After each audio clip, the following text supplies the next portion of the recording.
Brewskis, banter, Argonian boobies, and bards. We're talking bar crawls. We've all been there.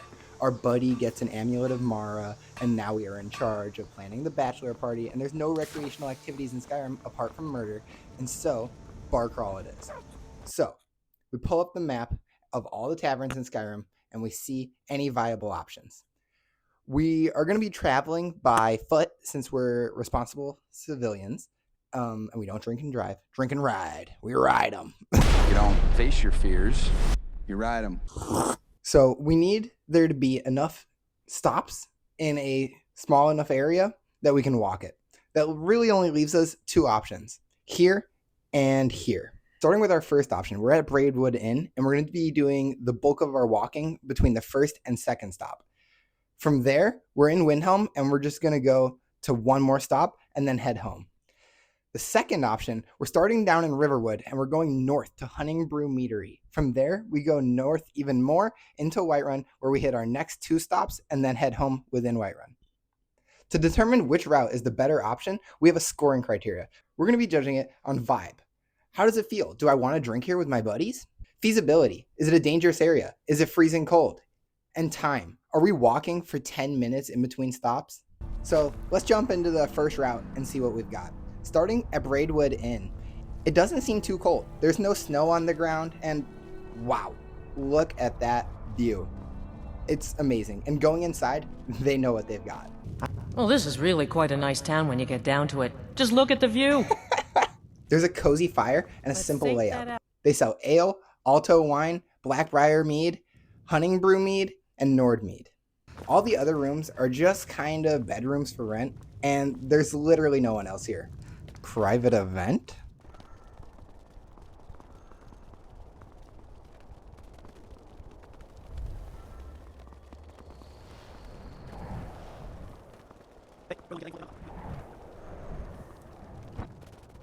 Moving on, we're in Windhelm at the Candlehearth Hall. And the architecture of this building is beautiful. I think it's going to be some of the nicest architecture we see on this whole video. Heading inside, initial impressions are underwhelming. We see a bar, a hallway, a bench. They sell Alto wine, Blackbriar mead, Honningbrew mead, Nord mead, and wine. We can talk to the bartender, and she tells us a fun story about how they got their name. Did you see the candle above the fire upstairs? It was lit 163 years ago, back when this building was the home of a grand warrior named Windhelm. When word came that he'd fallen, his son Durot lit the candle in his honor. Nobody knows why it still burns. And then once we head upstairs, it is so awesome. A giant fireplace that goes up to the ceiling, windows letting in a bunch of light, plenty of seating options, rugs, candles. They've put effort into decor, you can tell. And this is exactly the kind of place we want to chill out at. Checking out a little more downstairs, they've got a simple kitchen, some rooms, but we all know the party's upstairs. That's where we're going to be spending all of our time. Now to our last stop, New Nisi's Corner Club. And talk about a vibe switch. This looks like a real hole in the wall. Heading inside, there's no fire, which is crazy because it's freezing here. And there's just not that many places to sit. The bartender is talking to us about murder. Apparently some Nord women were murdered.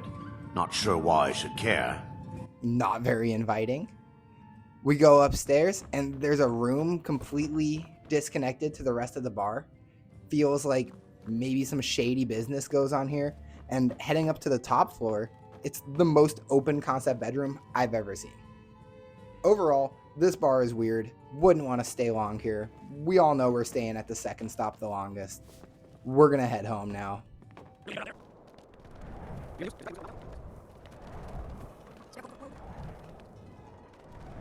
And we make it in 2 minutes and 28 seconds. Time to score it.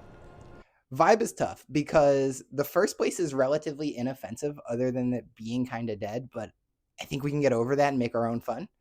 Second stop is immaculate. Great vibes on the inside. Warm fire, places to sit and chat, drinking options. But then we end on such a low. A tiny hole in the wall where it doesn't really seem like he's trying that hard. The vibes are low, kind of sketchy. I'm not rocking with it. I think overall, I'm going to have to give it a 6 out of 10. Feasibility. It's easy walks, gets colder as you go, but luckily there's a fire at the second stop to keep you warm. And then at the third stop, the bartender is telling us about murders. Doesn't feel like a safe place, not where I want to be intoxicated in. Kind of rough. Not so feasible because of the sketchiness. I'm going to have to give it a 4. You can do it, it's just not very ideal. Now, time. With a total walk of about 2.5 minutes and 3 locations, that's perfect. You're getting everything you need, not spending that much time walking at all. I'm going to have to give it a 10. That gives Plan A a total of 20 points. Let's talk Plan B. We're starting in Riverwood. Very cozy, on the river, bottom of a mountain. The location's great so far. Heading inside, we'll see a lot of similarity with the Braidwood Inn from the first route. They sell ale, Blackbriar mead, Hunting Brew mead, and Nord mead. This place is somewhat lively with live music and some other patrons. Overall, it turns this unassuming bar into a low-key hangout spot that I would want to be at. Heading over to our second stop now to Hunting Brew Meadery. We're walking along the riverfront, which is a great walk, and then we're in the plains of Whiterun.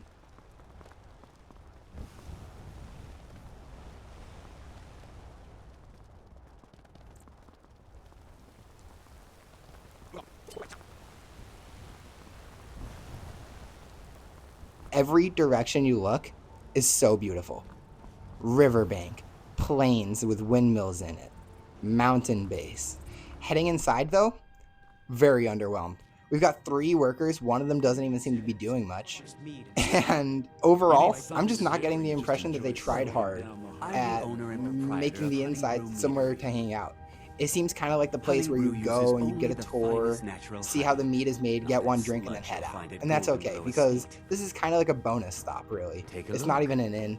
It's just where the mead is made, and they still have a bar, which is cool. Of course, they're only selling Hunting Brew mead, so we're heading out pretty quick from here. Now, a big walk to our next stop.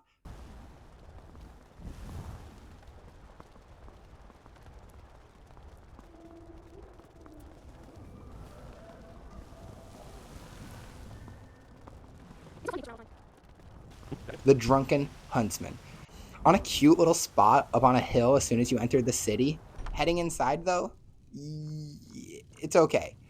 There's a fire with some meat cooking, looks great. They sell Alto wine, Hunting Brew mead, and Nord mead. We can talk to the bartender, and honestly, it seems like he's more interested in this place being a hunting goods store than a bar, but that's his own personal struggle. We don't need to get involved in that. And if you ask him, he'll even tell you how they got the name. Yes, I hear that question often. My brother Honorius and I came up with it one night after consuming rather too much mead. After our drinks, we went out for a moonlight hunt. We got separated, and in his drunken state, my brother mistook me for a deer. He shot an arrow that pierced my, well, rump. After such a memorable adventure, we knew we had the name for our shop. I love hearing about how places get the history and whatnot, so I'm going to give extra points for that, but I think this needs more seating. It's just not that great. Now, to our last stop, the Bannered Mare. Absolutely goated. In the market district of Whiterun, so it's convenient to get to. And then inside, we're talking 2 fire pits, mad seating options, women, live music, ale, Alto wine, Blackbriar mead reserve, the champagne of mead, Hunting Brew mead, Nord mead, and wine. Did I mention that they have the dopest hangout spot overlooking all of the action? This is easily the best inn we've seen in terms of vibes. They have the best seating, atmosphere, drinks, and food options. I think that you would definitely be spending the majority of your time here, and then afterwards, it's a super short walk back to the Breeze home. So let's score Plan B. In terms of vibes, the Riverwood starting point is very quaint and quiet, and then we move over to Hunting Brew Meadery. It's boring. It's boring, but you get to see how it's made, which is kind of interesting. I don't think you're going to spend a lot of time there. You head out, then you get the bulkier walk out of the way, and now it's party time. We start at a smaller, more hole-in-the-wall type place where the bartender is maybe telling you a story about how they got it. He got shot in the butt with an arrow, kind of funny. And then we head over to where the majority of the action is. And it's great. We love hanging out there. I'm going to have to give the vibes of this a 9 out of 10. Feasibility now. It seems like a safer area. The climate is warmer. The walk is simple and open. 9 out of 10. Now, time. This might be controversial because the time is like twice as long. But with it being a warmer climate and you get one extra stop than the previous route, I think it's excusable. 9 out of 10. This gives Plan B a total of 27. So we have a clear winner here, though I think if you're in the north of Skyrim and you don't go to Candlehearth Hall, you're missing out massive. One of the best inns in Skyrim, maybe number 2 behind Bannered Mare.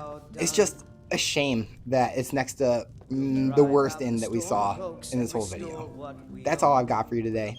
I'm Elliot. Thanks for watching. I'll be in the breeze home.